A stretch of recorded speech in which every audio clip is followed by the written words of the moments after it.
времени суток, уважаемые посетители сайта Nocta. Это программа Nocta Live. Как мы обещали, в августе месяце мы делаем не монологи, а интервью с гостями в студии. Сегодня гость в студии примар села Бежгёз, Николай Георгиевич Гатишан. Николай Георгиевич, добро пожаловать в программу. Добрый день. Nocta Live. Сегодня мы хотим, Николай Георгиевич, обсудить, давно мы не виделись. На Nocta Live были одни монологи, да, но хотелось бы услышать мнение других людей относительно того, что происходит вообще в Гагаузии. Тем более поводов для обсуждения очень много. Это и пандемия, которая повлияла на экономическую ситуацию, на бюджетный процесс, на функционирование различных социальных учреждений и так далее. Вот хотелось бы все вот это вот обсудить с вами. И, конечно же, хотелось начать с того, как вообще пандемия повлияла на села. Я понимаю, что вы можете говорить только от имени вашего села, которым вы управляете, но я полагаю, что вы знаете, какова ситуация в других населенных пунктах тоже. С точки зрения общественного здоровья, с точки зрения функционирования различных процессов и так далее. Как пандемия повлияла на село Бежгёз? Да, спасибо, Михаил, за приглашение. Как пандемия повлияла на село Бежгёз и в целом на Гагаузию? Безусловно, она повлияла. Нельзя сказать, что все те процессы, которые происходят в мире, в стране, в соседних странах, не повлияло на жизнь конкретного маленького села и региона.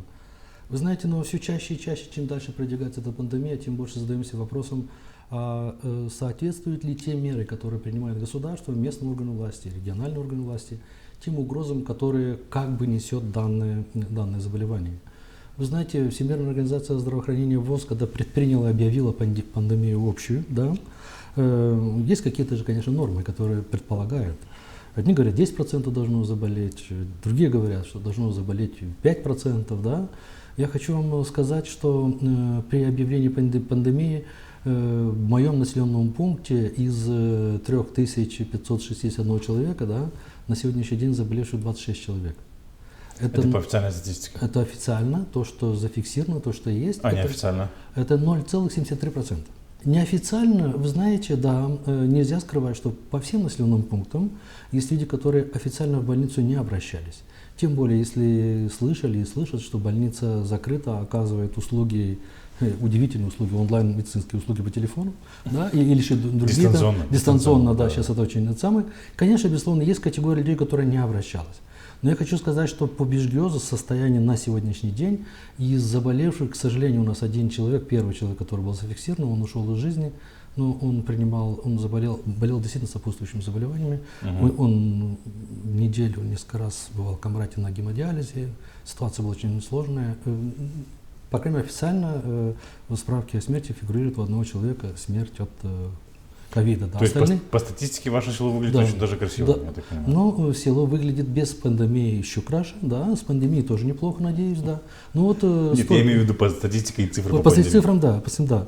И более того, я вам потому что рядом Чадырлунга, потому что в Чадырлунге как бы болезнь бушевала, насколько я знаю. Михаил, хочу вам сказать, что из этих 26, которые у нас заболевшие, да, около 5 человек это медработники.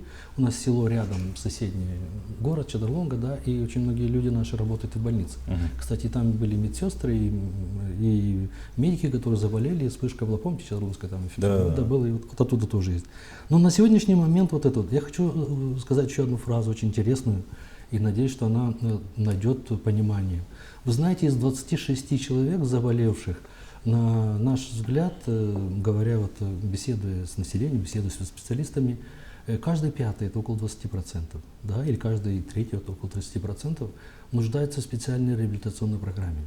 Некоторые перенесли на ногах, не почувствовали. Некоторые обращались, некоторые, безусловно, дома и не обращались, или лечились там. Что вы имеете в виду под реабилитационной программой? Вы знаете, некоторые люди перенесли очень тяжело. У нас по населенному пункту человек где-то из этих 26? Из 26, да. А если одного взять 25, то человек 5-7 и сейчас ощущает, очень, очень тяжело переносят. У них, видимо, протекала болезнь очень глубоко, и этим людям нужны дополнительные меры по стабилизации. То есть, вот мы, когда выдаем даже элементарную материальную помощь региональную через фонд социальных инвестиций, даже, через фонд поддержки населения, да, то мы сейчас продумали в селе комиссии, что этим людям надо обратить внимание. Есть дополнительные направления к врачу, пройти в Кишинев, одному сердце проверить, другому желудочно-кишечный тракт и другие моменты. Этим людям То есть вы имеете в виду, помогать. осложнения могли быть Осложнения. серьезные? Они есть, и они и сейчас, несмотря на то, что вроде бы уже, скажем, показывает отрицательный результат, значит, анализ, но тем не менее другие заболевания у них очень сильно обострились. Поэтому данным людям необходимо помочь. Хорошо. Вы наверняка следили за тем, что происходило в Народном собрании за последние... Сейчас уже, конечно, не проходит, потому что Народное собрание утвердило бюджет. Кстати, об изменении бюджета мы с вами сегодня, я надеюсь, успеем поговорить. Но вы помните, что, по-моему, в марте месяце Народное собрание потребовало от исполнительного комитета разработки специальной программы по борьбе с ковидом, да? И по преодолению последствий экономического кризиса, спровоцированных тем же самым ковидом. Народное собрание, исполнительный комитет пока ничего не представил, во всяком случае мы ничего не видели. Как вы думаете, исполнительный комитет должен был что-то разработать или нужно оставить ситуацию как есть? Михаил, очень такой глубокий этот вопрос. Вы знаете, государство разработало программу общую для всех населенных пунктов, для всех территорий, и мы пользовались этими всеми рекомендациями в период чрезвычайной ситуации. Что значит программа дополнительная, региональная? Безусловно, возможно, некоторые меры предлагает региональная власть в случае наличия финансов по усилению тех мер, которые предложило государство, либо же предлагает свои какие-то особые меры. Но весь комплекс мер, который предлагало государство, республика, она вначале, обратите внимание, она приняла эти меры, но не профинансировала. Первый месяц мы, местные органы власти, шли на автономных своих финансах. Мы использовали либо резервный фонд местного совета, либо свои источники по закупке дезинфектантов, всего, что необходимо было нам. Более того, мы пошли дальше, мы думали, что чрезвычайная ситуация продлится недолго. Мы начали оснащать и учебные заведения всеми термометрами, всеми там необходимыми моментами, о которых, может быть, ниже я коснусь более детально.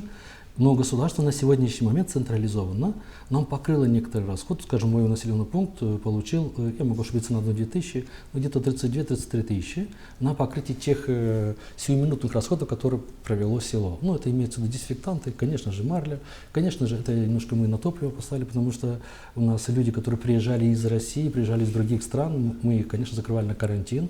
И два раза в неделю я, участковый, комиссия, мы разъезжали по домам, предупреждали, проверяли, соблюдают ли они карантин. То есть расходы...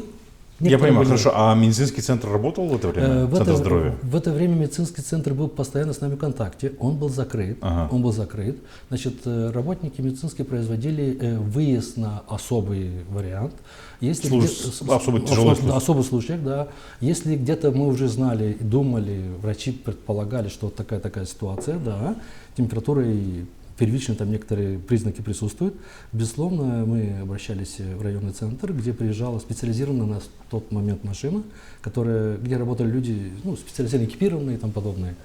Тот случай, который предлагали, что примариям закупить эти робы, все сделать чуть ли не специализированные комиссии при местных советах, при примариях, чтобы они сами занимались там чуть не похоронением. Это кто предлагал? Разные моменты были. Если вы посмотрите, изучите документы даже комиссии централизованной, такие вещи предлагалось. КЧС Молдовы? Да, безусловно, да. Конечно, до такого не дошло, слава богу. Хорошо, так возвращаясь к исполкому. Да. Должен был исполком разрабатывать с вашей точки зрения или нет? Вы знаете, я думаю, что, отвечу как представитель местных органов власти, дополнительное финансирование в этот период никак никому не мешает по усилению некоторых мер. Я анализировал по своему населенному пункту, что для нас необходимо. Мы потратили финансирование на сегодняшний момент, еще раз говорю, по оснащению объектов бюджетных учреждений теми и термометрами, еще раз говорю, теми и другими специфическими бактерицидными лампами. Хорошо, бюджетные учреждения какие работают сейчас в селе, кроме примарии? Посмотрите, у нас детский сад практически не закрывался, он работал дистанционно, и сейчас работает у меня, он не закрывался. Он разве что на 10 дней отправил хозчасть за свой счет, а так работает полно и по ремонту, и по другим. То есть воспитатели дистанционно работают и нянечки сейчас. Выходят на работу, да? Воспитатели работают дистанционно и сейчас, и летний период. У нас не останавливался процесс учебный в детских садах. Школа, безусловно, уйдя в отпуск, учителя продолжают заниматься. И сейчас у нас учителя занимаются и активно осваивают те те программы научные, те программы по овладению компьютерами и другими, знаете, как через класс Google и другие моменты, чтобы новые технологии освоить. Учителя сейчас работают, они онлайн работают и ходят в школу, но соблюдая все эти меры. Детские сады зависят от вас. Тут уточняющий вопрос хочу задать. Значит, школа на самоадминистрирование, назовем это так. Детские сады, заработная плата воспитателям и нянечкам урезалась в этот период или она осталась той же? Значит, посмотрите, заработная плата как таковая в объеме она не урезалась, за исключением тех 10 дней, когда мы их отправили за вынужденный простой. Но вы знаете, Технический простой? Технический простой, да. Но посмотрите, мы эти вещи... То есть за эти 10 дней вы им не заплатили, да? Мы им не заплатили, но, вы знаете, мы согласовали эти вещи с ним обязательно. Мы с работниками говорили, убеждали. Вы знаете, некоторые даже сами подходили, говорят, ну, действительно, на этот период немножко мы уйдем и посидим дома, и так как у них отпуск был еще весной, когда была чрезвычайная ситуация. Я что хочу здесь добавить. Обратите внимание, когда объявляется по республике чрезвычайная ситуация, то все заведения на территории села, будь то школа или не школа, они все подчиняются председателю КЧС населенного пункта. Председателем КЧС является примар. Ну, да. Потому что в этом все противоэпидемиологические какие-то мероприятия, они обязательно... Да, но речь шла о финансах и о заработной плате. Вот здесь мои коллеги, я знаю, и некоторые, по крайней мере, коллеги, с которыми я общался... Вы имеете в виду примаров, да? Примаров, да. Мы использовали финансы, скажем так, примарии, в том числе и для покрытия некоторых расходов и других учреждений, которые не находятся в нашем бюджете. Это село принимается за один объект, и председатель КЧС, примар, используя ресурсы, он имеет право в режимном порядке использовать эти финансы. В некоторых, даже по некоторым статьям у нас есть положение деятельности местного совета. Я, как председатель КЧС, могу использовать финансы, но потом могу вынести их на совет с обоснованием, почему я их использую, чтобы местный совет подтвердил. Хорошо. Давно касается регионы. Да. Вы знаете, я не понял, почему, во-первых, в региональной программе исполкома, которая нашумевшая 35 миллионов, я не понял, почему так разнятся суммы некоторых товаров, которые были там представлены. Я не знаю, что за тендеры они объявляли. Это первое. 35 это старая история. И второе, обратите внимание, под ковид или под другой момент всегда определенные политические силы и некоторые лидеры, такие ушлые, всегда хотят отремонтировать миллионами стоимости какие-то здания, какие-то сооружения. Надо, вот все и поехало, да. Вы знаете, я не понимаю такой ситуации. В этот период пандемии, на мой взгляд, финансы надо пускать непосредственно на ликвидацию последствий этого заболевания, что я сказал. В Гагаузии так и не заработана специальная программа по поддержке на тех людей, которые очень тяжело вынесли это заболевание. Такие люди есть сейчас, однозначно. А ковид им обострил очень многие те заболевания, которые считались хроническими. Обратите внимание, пока лечим ковид, у нас очень сильно осложнились другие заболевания. Надо вливать медицину, конкретно людей. Вы знаете... Медицина выстрелила или нет? Вы говорите вливать в медицину. Вливать в медицину, что я имею в виду? Посмотрите, я имею в виду вливать в медицину, я сказал, может, эту фразу. Обратите внимание, когда мы говорим о медицине, я имею в виду помочь конкретному человеку, который обращается в медицинское учреждение. Я вот скажу со слов медиков, которые у меня работают в населенном пункте. Ну, они говорят, что вот чтобы ковидом 5, 6 дней, 10, если так в легкой форме подлечиться, да, нужно не 1000 лей, да, а чтобы полностью от него уже, скажем так, избавиться и пройти в таком, нужно 5-6 тысяч лей. Это со слов медиков. То есть вы предлагаете, что программа, вот эти 35 миллионов лей, которые направили, или вообще все средства, которые направлялись за этот период из региональной программы, они должны были идти не на строительство зданий, да, и ремонт зданий, а на поддержку семей, которые заболели ковидом. Уточню, большая часть финансов и сейчас, и тогда, и сейчас должна направляться конкретным субъектам, которые принесли заболевание, но не под здание или что-то, здание потом. Во время пандемии, это мы не... Но у нас фактически ремонтировали здания во время пандемии. Я знаю, вы знаете, что сказал один из строителей, который работал в этом корпусе, где ремонтировал в Щедрлунге, да? Он сказал удивительную фразу. Говорит, ты знаешь, говорит, мы делали ремонт в тех боксах, где лежали больные. И что удивительно, говорит, с нашей строительной организации 32 человека, ни один не заболел. То есть там, где лежали больные, там где... Ну, я со слов строителей говорю. Понятно, да. Вот такая ситуация тоже присутствует. Тем не менее, в некоторых там корпусах объявили, значит, пандемию. Мне кажется, пройдет время, И мы о пандемии COVID-19 узнаем еще очень много интересного. Кому-то надо ограничивать передвижение людей, кому-то надо срезать их свободы, кому-то надо топить некоторые отрасли экономики, кому-то наоборот некоторые отрасли надо поднимать. Посмотрите, как расцвела аптечная индустрия. То есть вы считаете, что кто-то пользуется этим моментом для того, чтобы... Безусловно, определенная часть и политиков, и бизнесменов пользуется. Безусловно. В любой ситуации находятся определенные социальные группы, политики, определенные люди, которые, безусловно, выкачивают выгоду из любой ситуации. Финансирование. Повлияло ли это как-то на финансирование, на местные публичные финансы? Примарии потеряли из трансфертов, из местных сборов и так далее?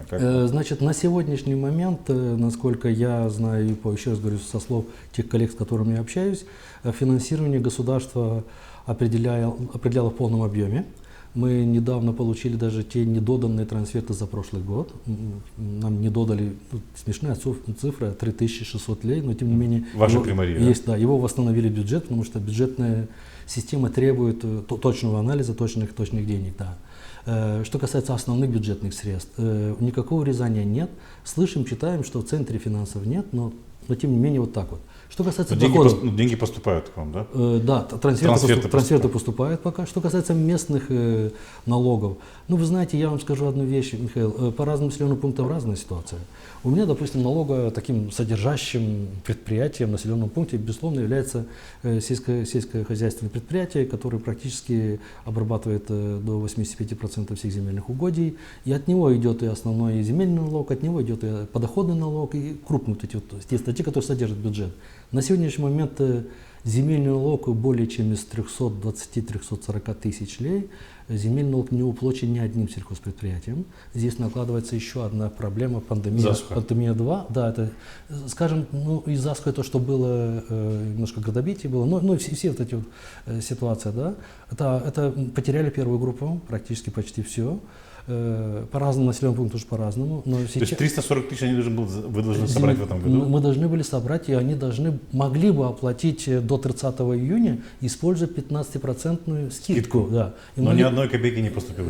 Ни одной копейки, я скажу, 340 тысяч поступило где-то 3-4 тысячи. Там 2-3 крестьянских хозяйства, 500-600 заплатили, чтобы войти в 15% тот... Я понимаю. И вы ожидаете, что они не будут уплачены, потому что... Я, допустим, знаю, что однозначно я их, возможно, не получу, как местный чиновник. Почему? Потому что у нас работает комиссия, вчера работал в соседнем селе, сегодня работала комиссия региональная в другом селе, завтра будет она работать у нас по второй группе. И сгорело все практически. Да, я понимаю. То есть сельское хозяйство, безусловно, это очень серьезная Вы говорите тема. о потерях. Вот эти потери, они явно... То есть это потеряет бюджеты, а сколько теряют люди, которые работают в сельском хозяйстве? Вторая статья, о которой вы сейчас говорите, люди теряют однозначно, но от людей мы потеряем заработную плату в виде подоходного налога. Подоходный налог тоже сыграет на понижение однозначно. В бюджетном процессе как это вообще отражается? Допустим, вы их не получите. Я вам скажу, Михаил. Они вам не заплатят, вы не можете их заставить или можете их заставить? Мы не можем их заставить. Безусловно, есть процедура государственных центральных органов власти, которые сначала просят их оплатить с 15% скидкой, потом дается им до августа месяца, там не помню сейчас какое число, оплатить в режиме таком, потом начинает пеня. Государство может с них снять пеню, дать им возможность до конца года оплатить 100%. Может быть, вместо них, этих предприятий, местным органам власти ввалют централизованные трансферты, дабы освободить их. Я не знаю, какой механизм будет. Но что я хочу закончить здесь, завершить, вернее, хочу фразу одну. Обратите внимание, то, что они не оплатят, и мы... Эти два налога, и подоходный налог через сельское хозяйство, и земельный налог, он ощутимо влиял нам во второй половине года. То есть те примарии и сельские населенные пункты, они шли в основном, мы планировали бюджет так, что шли за счет трансфертов, за счет остатков того прошлого года, и мы шли на таком, в режимном таком полете, автопилоте, чтобы дойти до земельного налога, дойти до вот этого момента. Потому что даже и подоходный налог через сельхозпредприятие он поступал иногда под конец года, иногда даже декабрь, иногда переходил в январь. Потому что реализация продукции, она шла уже чуть ближе туда. Ну, понятно, сейчас вы его не получите. Есть какое-то предложение от региональных властей или центральных властей относительно этого покрыть?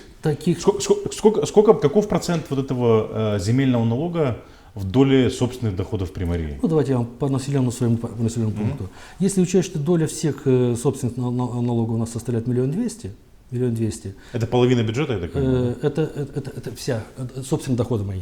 Это половина общего бюджета, потому что у вас там идет часть трансферта и часть... Ну, чтобы понятно было тогда всем, то общий, допустим, бюджет моего населенного пункта 5-5,5 миллионов лей, из которых 1 200 000 это собственный доход, остальные трансферты. Запомните, в Гагаузии это такие населенные пункты, это 20-25%, там может быть собственный.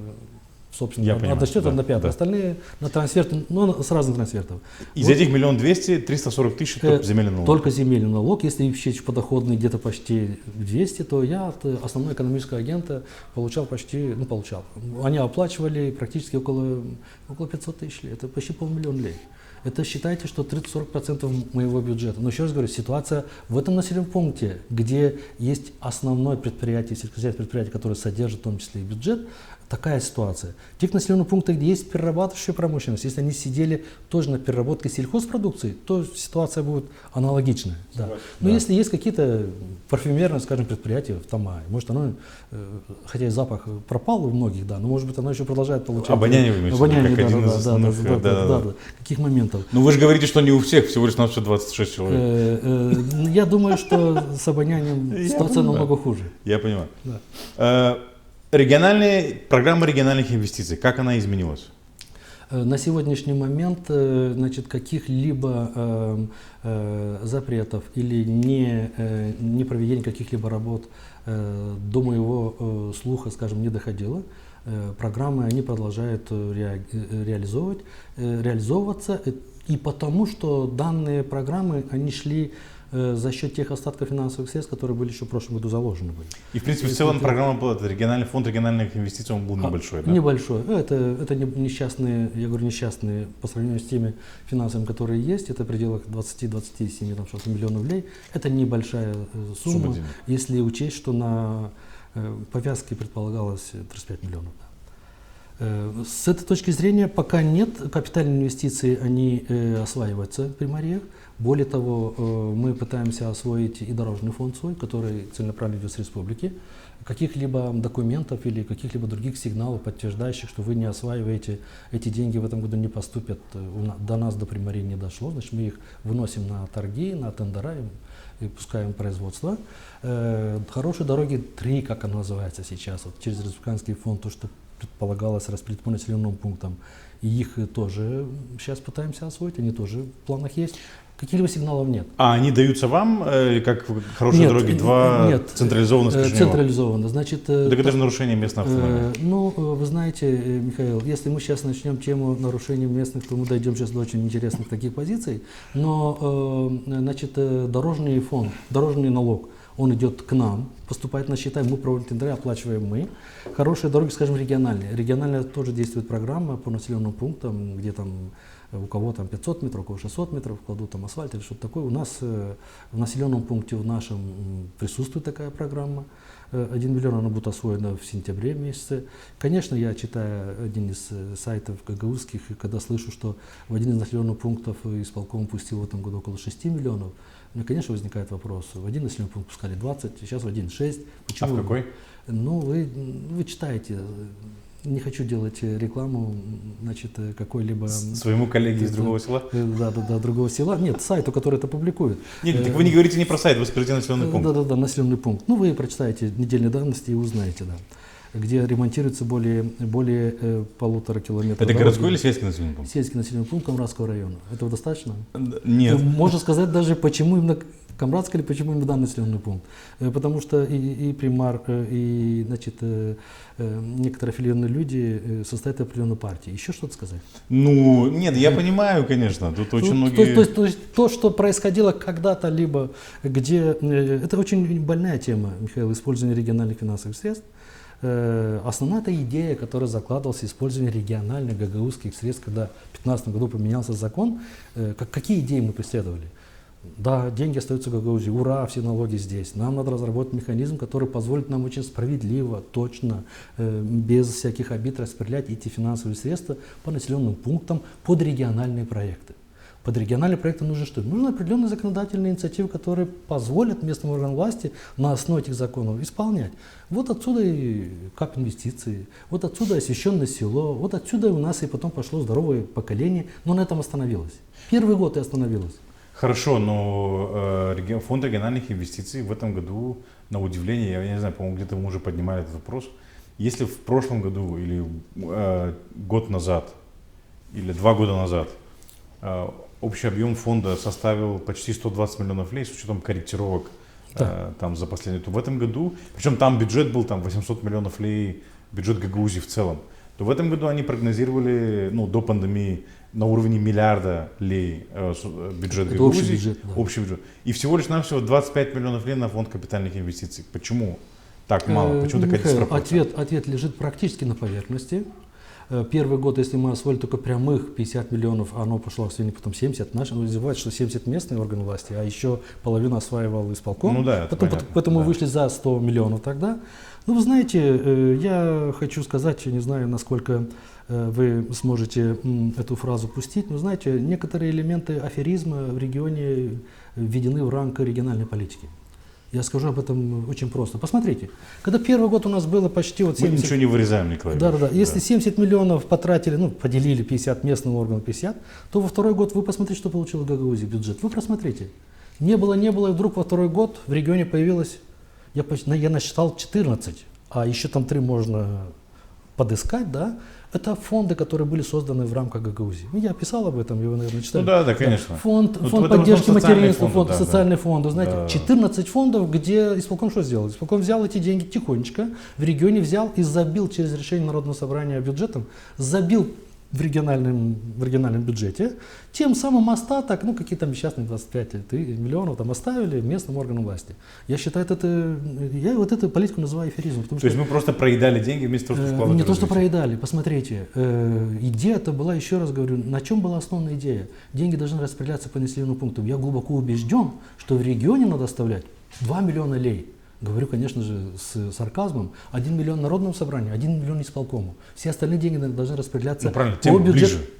ближе к людям. Да, должны распределяться по местным органам власти. Люди приходят в примарию, то ковид, то тротуар, то дорога, то все остальное. Вся дорога, вся жизнь, она кипит в примариях, в 26 населенных пунктах. Там есть местные органы власти, которые координируют все эти процессы. У нас же централизация финансов региональных. Ну, государство от этого ушло, Михаил. Посмотрите, То есть дорожный вы хотите фонд, сказать, что у нас в трансферты. регионе все намного более централизовано, чем в США? Вы знаете, республика пошла по этому пути года 3-4 назад, пошла вперед чуть дальше, даже 2 года назад шла. Дорожный идет по численности населения, трансферты идут по строгим показателям, другие моменты по населенным пунктам. Государство отпускает финансирование населения по определенным критериям, законам, которые приняты парламентом Республики Молдова. В Народном собрании только один закон о капинвестициях хотели его принять, чтобы обезопасить, и чтобы можно было направить финансовые средства по населенным пунктам. И это не сработало, потому что там настолько бюрократический такой механизм создан, что мне сейчас рассказывать об этом-то занять 5 минут эфира надо. Это ужас. То есть, во-первых, они сократили объем фонда самого, да? Они сократили того фонда по закону, который идут по капинвестициям, но зато увеличили свои фонды, куда местные органы власти не имеют никакого отношения. В каком фонде принимают участие примарии, кроме капинвестиций, вот как И по то закону? только часть. И только половина, и то посмотрите, какой процент. Вы посмотрите весь бюджет, около 200 миллионов у нас осталось, и 25 миллионов, о которых вы говорите, это 2 разные Хорошо, вещи. вот вопрос с этим освещенным селом. Недавно, если помните, было такое возмущение со стороны исполнительного комитета. Говорилось о том, что якобы примары злоупотребляют этими социальными ассистентами или социальными работниками, которые устраивают там своих людей. И это был как бы такой претекст, давайте отберем у них функции. Буквально недавно мы слышали на заседании исполнительного комитета еще одно возмущение, что, мол, якобы примары злоупотребляют средствами из фонда «Освященное село», и давайте, мол, введем строгий режим контроля освоения этих денежных средств. То есть будем перечислять деньги не авансом, а будем перечислять деньги постфактум. Значит, примары там сначала сделают работы, представят нам отчет в исполнительный комитет или в управление строительства, и только по факту мы будем перечислять деньги. Как вы это рассматриваете? Я это рассматриваю либо как незнание, либо как злой умысел, что ли, опять Гагаузии. Дело в том, что исполнительный комитет не имеет права вмешиваться в финансовую деятельность местных органов власти, как и в другие моменты.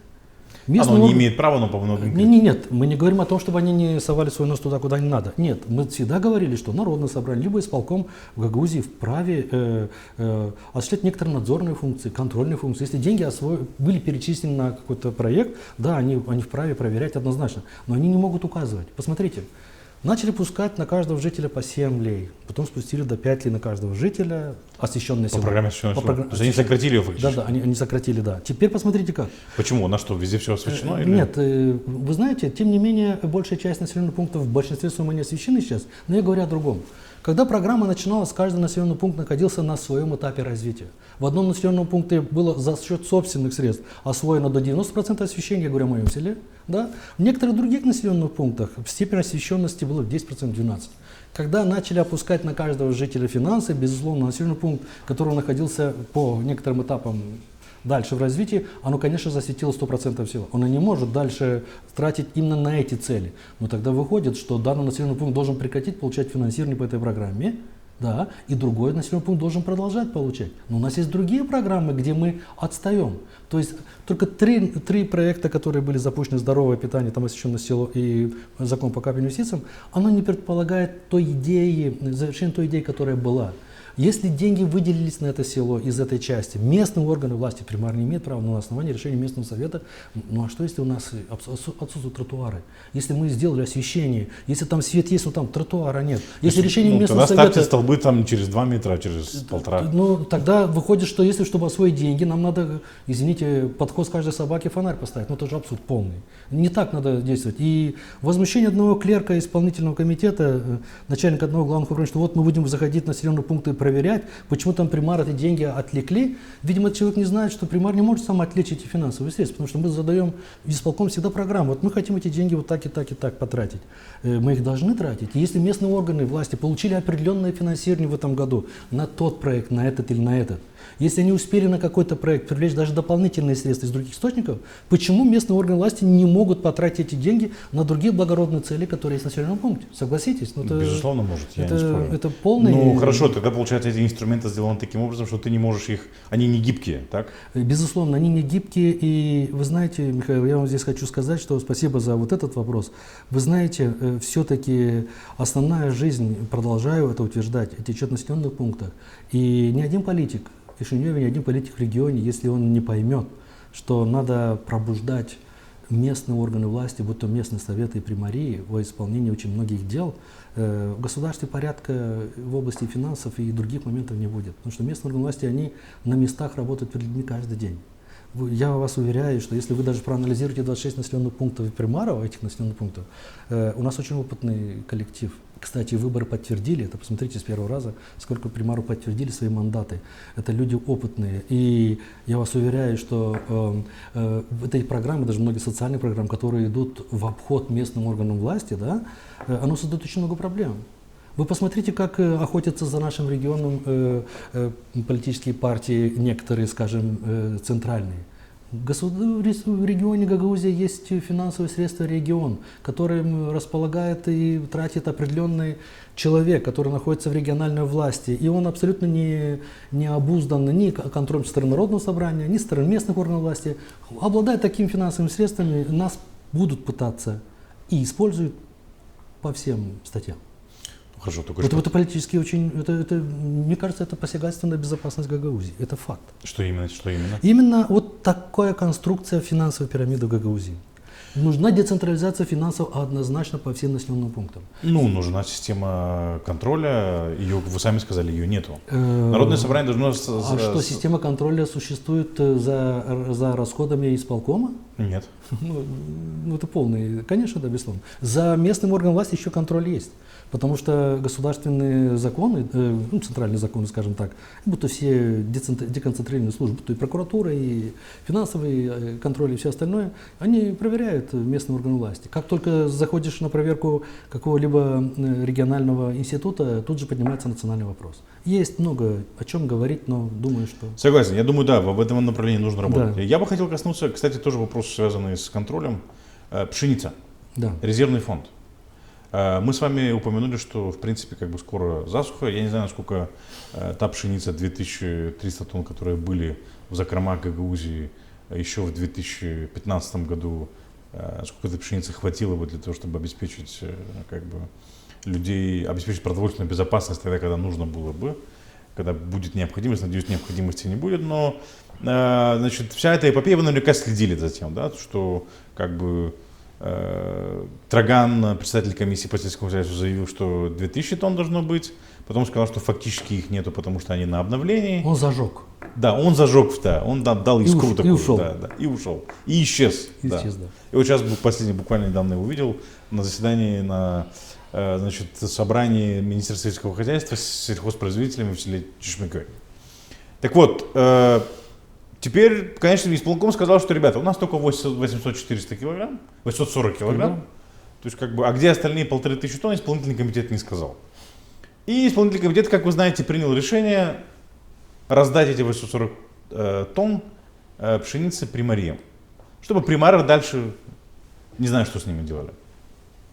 Что же произошло? Потому что я слышал, что некоторым примариям поступило обращение и в примарию Камрата, и в примарию Чадруги, скажем, сегодня Чадруга рассматривает вопрос распределения этих денег. Что случилось? Примары принимают ее, не принимают? Михаил, начну с одного такого тезиса, не знаю, и это не знаю, можно ли, уместно ли говорить у вас в программе, нет, но я скажу... об этом Если это не прямо мат, то можно, да. Я скажу, вы знаете, результатом этой эпопеи с зерном кто-то обязательно, я считаю, убежден, что кто-то должен сесть в тюрьму, я имею в виду. Почему? Если должно было быть 2,3 тысячи тонн, а там всего 840, то должны сидеть те, которые потратили это зерно, это однозначно. Если же там должно было быть 840, как оно сейчас есть, то должны сесть те, которые везде трубят и говорят о том, что вот украли.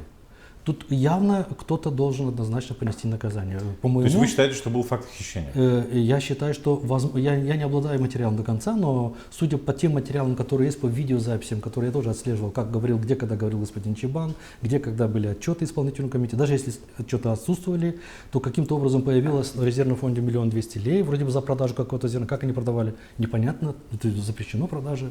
Понимаете, мы местные власти оказались сейчас в уникальной ситуации. Вы знаете, в чем уникальность? С одной стороны, действует постановление исполнительного комитета 18/2 от 3 июля. Раздать, там четко написано, значит, однозначно, раздать всем примариям, исполком принимает решение, кстати, раздать... От 3 июня, От 3 июля, 800/3. Вот оно у меня здесь присутствует. Значит, посмотрите, пункт 2. Организовать выдачу продовольственного зерна примариям, да, до 31 августа обеспечить вывоз зерна и, самое главное, обратить внимание, принятие решения о порядке его использования. Такая интересная фраза. Ну и последний пункт, до 30 сентября сдать отчет. Это исполнительный комитет. То есть раздать до 30 сентября? До 30 сентября принять решение. А отчет сдать, как вы его использовали до 30 сентября. Это то есть имеется в виду до 30 сентября его нужно использовать и отчитаться? Снять, обязательно вывести из той базы, где оно лежит, вывести в примарию до 30 августа и принять решение о его раздаче. Механизм. А отчет уже сдать до 30-го. Это действует исполнительный комитет. Подождали 3-4 дня, вступает в действие Народное собрание. Народное собрание 7 июля принимает следующее постановление свое. Обратите внимание, о приостановлении действия исполнительного комитета и написано: приостановить действие постановления исполнительного комитета Гагаузии о передаче зернопродовольственной пшеницы материальных зерн Гагаузии. Точка. Не приостановить ни с какого до какого постановления не говорится. Не говорится ни о каких мотивах, почему оно приостанавливается. И вообще, а может, почему не отменить, грубо говоря, может быть и так. Приостановили и все. Это решение президиума? Это президиума постановления Народного собрания. Ага. Обратите внимание, совершенно противоречащие друг другу постановления. Но мы примары дали запрос в госканцелярию. Что же нам делать? Два разных противоречащих. Обратите внимание, что пишет госканцелярия в своем пункте.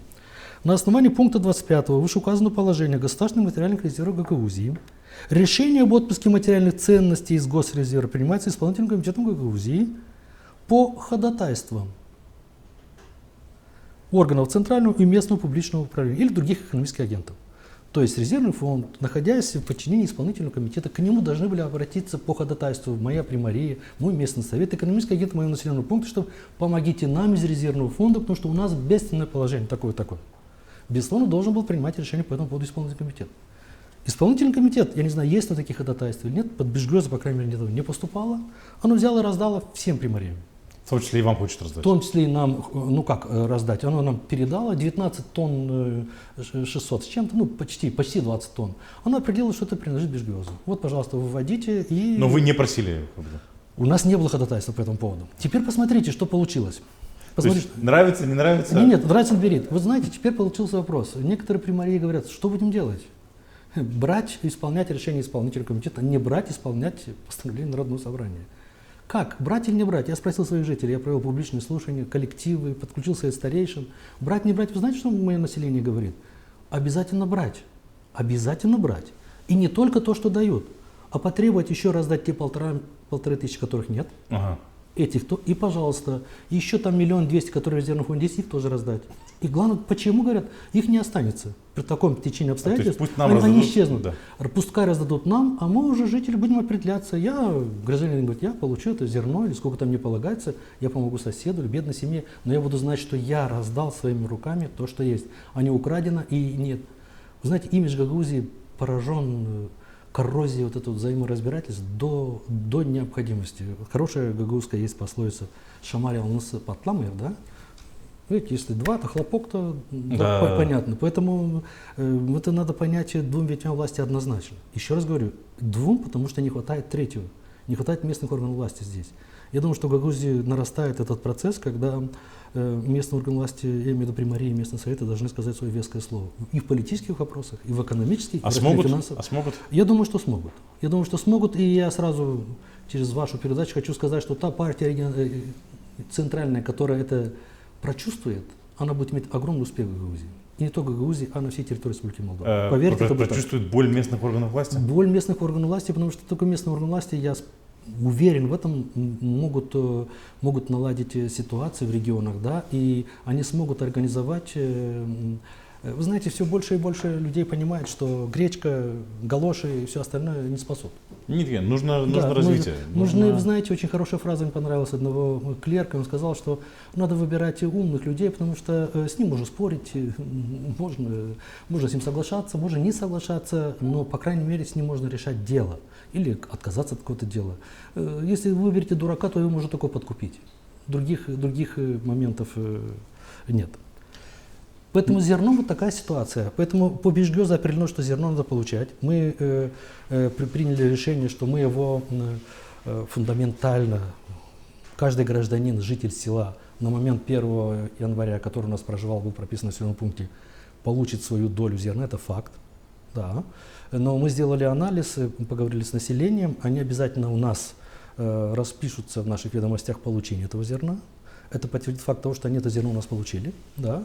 Но потом у нас есть, по крайней мере, определилось уже минимум 2 подгруппы, которые будут определять зерно по своему усмотрению. Они не имеют на это права, как социальная группа. Хорошо, с вашей точки зрения, вот эта вся эпопея с зерном, или то, как они пытаются, то, как исполнительный комитет пытается это завершить, это концы в воду или что? Я скажу, что большая часть населения моего населенного пункта думает, что это именно концы в воду, раз. И второе, это именно попытка задобрить вперед каких-то политических решений. Нам трудно объяснить людям некоторые вещи, они понимают это уже сами. По крайней мере, я вам скажу, что за период моей работы, сколько исполнительный комитет работало, исполнительный комитет всегда советовался с местным органом власти. По крайней мере, небольшое совещание примаров, где и господин Формузал, и в свое время, даже несмотря на свою жесткость, и господин Табуйщик, иногда собирал, говорил, вот у нас мы предполагаем вот этот вопрос так решить. Ну, некоторые смелые вставали и говорили, что может быть вот так вот, может как-то, да, голос хотя бы был. Сейчас же фактически обращения даже в местном органам власти нет. Это раз. Во-вторых, если обращаются по группам. То в одном населенном пункте Камрата собрали нескольких примаров, то в Чадрунском попытались собрать некоторых примаров там. Попытались или собрали? В Чадрунском не собрали. А почему собирали? Ну, хотели, как нам повестка дня, хотели обсудить, что же делать с детскими садами. Мы сказали, отправили директоров детских садов, мы сказали, что по отношению ко всем детсадам нужна отдельная региональная программа, как запускать. Я вам скажу, что из 26 заболевших в населенном пункте Бежгиоз обладая правом, если мне не будет мешать, то есть не будет документа центрального правительства, скажем, комиссии общественного здоровья о том, что вот есть такие ограничения, я сегодня же издаю распоряжение в открытии детского сада. У нас к этому все готово. Мы закупили весь инвентарь, бактерицидные лампы, дезинфектанты, все. Мы готовы принять детей, мы определили и режим принятия детей, кто принимает, когда уходит. Мы начинаем постепенный прием. Первую неделю мы принимаем подготовительную группу, дальше у нас идут старшие группы, не нарушая те предписания, которые есть, что в группе должно быть 10-12 человек, мы распределим по группам. Как только у нас садик заполнится этими группами, то есть более, скажем так, маленьких, мы одну группу резервную оставим для того, чтобы в эту группу, ту шестую, да, взять уже тех детей, которые действительно родители нуждаются в работе, это люди, которые должны выйти на работу, постараемся на некоторое время их обезопасить, чтобы они все-таки вышли на работу. Вы знаете, как-то мне позвонила моя жительница, говорит: Николай Ильич, что мне делать? У меня 2 ребенка дома, я иду на работу, я работаю в городе, муж тоже. Я оставляю их дома, я каждый день, каждую минуту смотрю на телефон, не будет ли звонка, что случилось дома. Вы знаете, это боль этих людей. Они ходят на работу под риск, оставляют этих детей в населенном пункте без присмотра. Ну невозможно в населенном пункте, где около 250 минимум учащихся лицея, где еще 100-150 детей садиковского возраста, да, еще 500-600 пенсионеров, инвалидов, которые тоже необходимо внимание в этот период. Там ограничения, там не могут двигаться, там приходят, больница закрыта, там магазин. То есть куча местных проблем. Куча мест вот этих моментов. Ну, я понимаю, это про боль очень многих родителей, потому что детей не с кем оставлять. Не с кем оставлять, да. То есть вы говорите, что вы готовы к тому, чтобы Мы отходить? готовы, и думаю, что я больше чем уверен, что наверное, центральное правительство тоже это понимает. Мне кажется, регион мог бы в этом повлиять чуть-чуть положительно в этом плане, да. Мы говорили об этом, что для запуска нужны определенные действия. Мы сказали, 3 вещи нужно. Нужно срочно организовать, 3 недели назад об этом говорили, мы говорили, что срочно нужно организовать прохождение медицинского осмотра персонала. Персонал надо подготовить в этом плане. Помимо этого идет медицинское свидетельство детей. Это не за один день делается, это не один населенный пункт. Районная больница должна пропустить. Начали проводить это или нет? Да, я могу констатировать, что сегодня 2-й день, когда персонал детского сада уже централизованно проходит проходит медицинский осмотр. Более того, начинается уже медицинский осмотр детей постепенный, поэтапный. Значит, я думаю, что к числу 15-20 августа мы и в этом плане будем готовы. Хорошо, мы с вами коснулись системы образования. И тут хотелось бы коснуться еще одного такого вопроса. Вам этот вопрос задаю как преподавателю, да, столько лет проработавшему и работающему, продолжающему работать спасибо за уточнение, в системе образования, в доуниверситетском, скажем так, доуниверситетском учреждении. Тема гагаузского языка. Закон приняли, закон как-то очень странно реализуется. Но вы знаете, вот у меня очень странное ощущение. Я, конечно, не против того, чтобы преподавали гагаузский язык, даже за. Вопросов нет. Но с моей точки зрения, система образования как бы на самом деле очень много проблем. И где-то не до конца был продуман вообще механизм внедрения этого закона на уровне управления образованием. У нас, вы сами знаете, и наверняка чувствуете по школе и в других школах, знаете, что сейчас очень большая проблема с преподавателями точных наук. Особенно по гагаузии. Да? Да. Они все пенсионного возраста. Процентов 90, может быть, люди пенсионного возраста. Да. И на их замену никто не идет.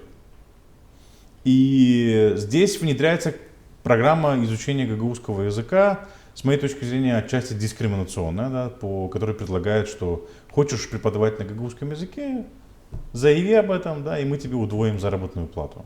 То есть очень много моментов, с моей точки зрения, которые вводят такой элемент, во-первых, элемент раздора в самом преподавательском коллективе, дополнительная нагрузка на детей и, с моей точки зрения, не совсем до конца продумано. Вы что скажете по этому поводу? Положение в законе о том, чтобы оплачивать двойную оплату педагогам, которые преподают в определенных предметах начальном звене, скажем так, изобразительное искусство и труды с двойной оплатой, я с вами абсолютно согласен. Это дискриминация, этого не должно быть, однозначно. Работа за час работы педагога должна оцениваться совершенно по другим критериям, а не потому, что он преподает. Это, говорит он на гагаузском языке да, или не не говорит? Не говорит. Это первое. Второе. Для того, чтобы это делать, будет он работать или нет, там прочитайте внимательно процедуру, как это должно делаться. Это учитель должен заявить, должна прийти комиссия, определить, может он или не может. Потом, вы знаете, такое ощущение, что как будто нет родителей, нет субъекта, кого они учат. Это родители определяют. Если мы хотим развивать языки в дальнейшем, надо убеждать родителей, чтобы родители в обязательном порядке хотели, чтобы их ребенок развивался, в том числе и на гагаузском языке. Он должен понять, что знание этого языка, осколка древнего народа, оно придает его ребенку огромный интеллектуальный потенциал. Это своеобразный стиль мышления. И говорить о том, что народ не должен знать язык, это все равно, что сказать, давайте мы ноги отрежем. Безусловно, с этим никто не спорит. Что касается вот этого закона, обратите, что сейчас случилось у нас, Михаил. Очень интересная такая постановка. Я отношусь к педагогам, который в 1987 году приехал работать в свою родную школу. Не было ни одного учителя гагаузского языка. Я мог бы заниматься по своей специальности, по географии, биологии, получать там все остальные, проходить аттестацию, получать определенную там дивиденды от... Ну, попросили, я энтузиаст, начал заниматься языком родным. Вы стали преподавать гагаузского языка, в том числе гагаузского языка. Преподавать географию, наш преподавать гагаузский язык. В том числе гагаузский язык, проходил все курсы, всевозможные курсы, модератора, всего-всего-всего. То есть я проходил аттестацию полностью. Ну, я помню, у нас преподавали тогда учителя русского языка и литературы, преподавали гагаузский язык. Теперь посмотрите, как в 2018 году вышел закон, который предполагал, что для преподавания нужны определенные знания, то есть получается так, что я после 2018 года, как педагог, я уже не имею возможности преподавать данный язык. Если я имею, то я буду получать меньше, потому что нет образования по этому профилю, как будто я ничего не обучал до этого момента. Но это один аспект. Таких людей немного, но тем не менее надо внимательно относиться и к этим людям тоже. Посмотрите, около 20 учебных заведений сейчас в Гагаузии выбрали пилотный проект, который предполагает сокращение пребывания ребенка в школе почти на 4 часа.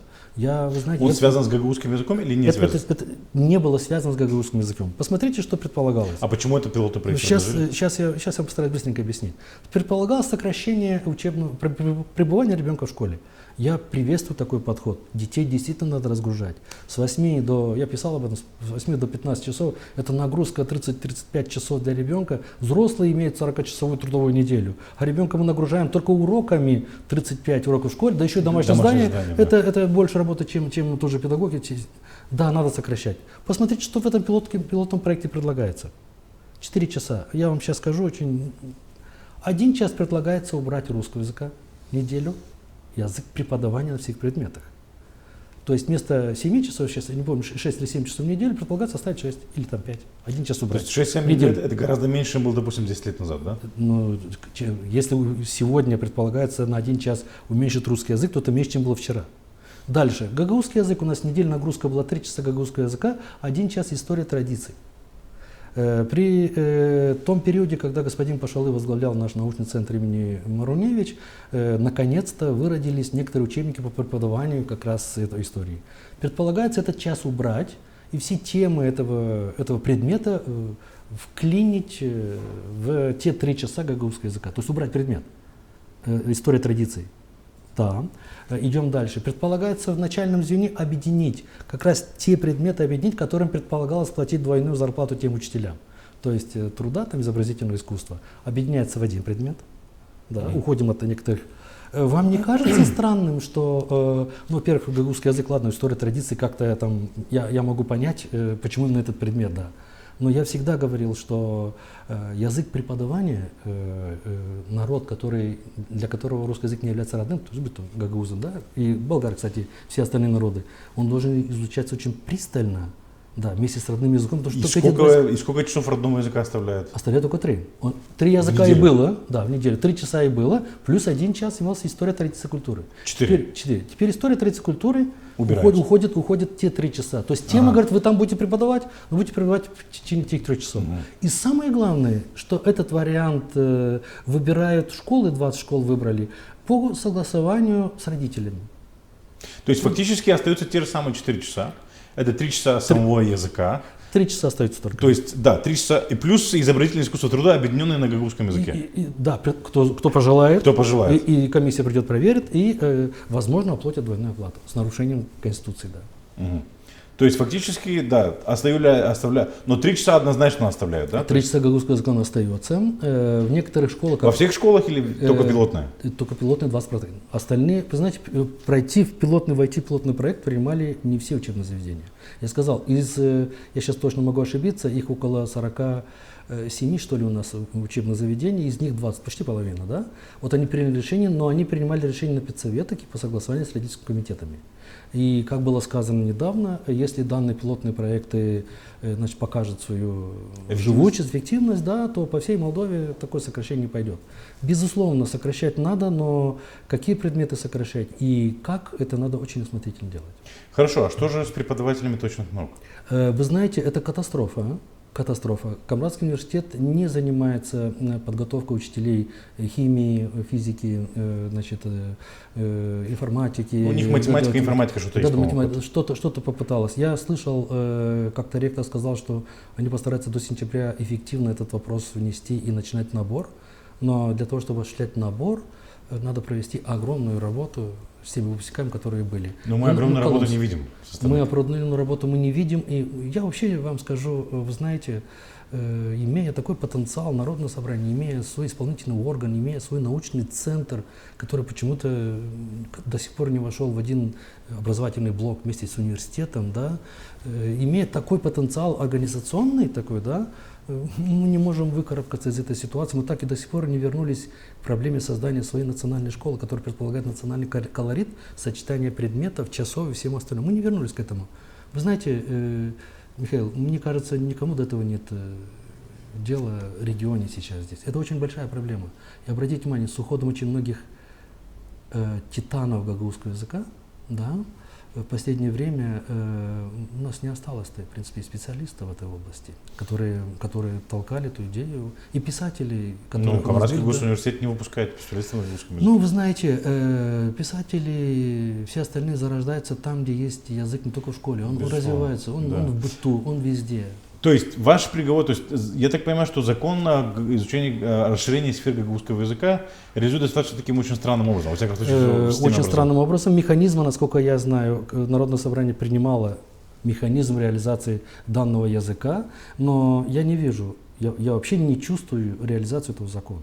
Я как педагог родного языка, я 3 часа преподаю гагаузский язык у себя в школе, чувствую, что в этом году попытается сделать все, чтобы эти часы я не получил, естественно, из-за этих своих воззрений тоже.